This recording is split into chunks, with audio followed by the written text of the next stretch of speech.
Looks like we've started filming again here, even though I wasn't planning on it. This is another random musing, and this has to do with, well, horse whisperers and one thing that one of them said. Now, there are lots of really good, smart horse trainers. There are lots of these horse whisperer types that have very high level, sophisticated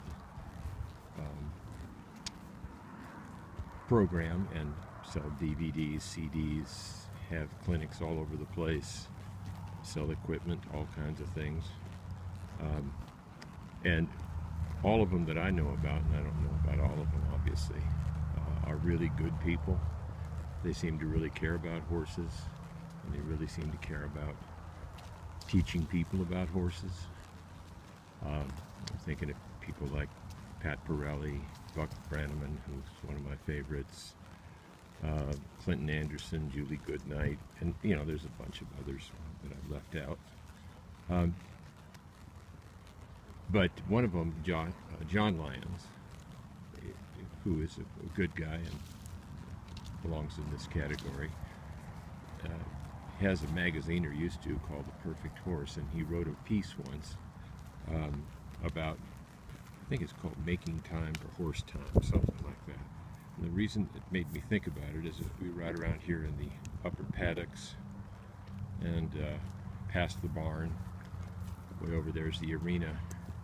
Even though we don't have a whole lot of property and we just have one horse and one donkey, it takes a lot of time to keep this place straight, repaired, safe for the horses.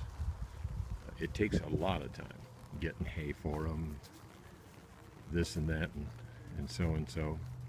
For example, yesterday, among other things, we dragged this entire property with a harrow, just to make sure the footing was good and make sure bad things are kind of dissipated, including manure and old moldy hay. We chop all that up and mix it into the soil so the horses don't get sick on it. There's some of that dragging you can see with the harrow. Same thing with the arena. That helps keep the footing good for the horses. But you can spend all your time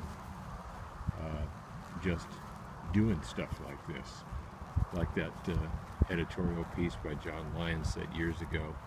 People come up to you and say, oh, it must be great to have your horse in the backyard and all that. You can go right down and see them, and you don't have to drive to get to a barn to get to where they are. All that's true.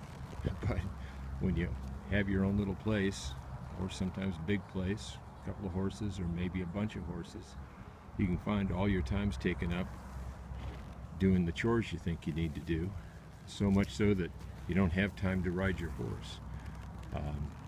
So that's something to keep in mind, is when you're thinking about all this and what you need to do and why you need to do it and when you need to do it.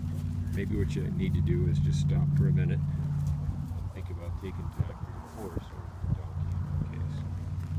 End of random musings.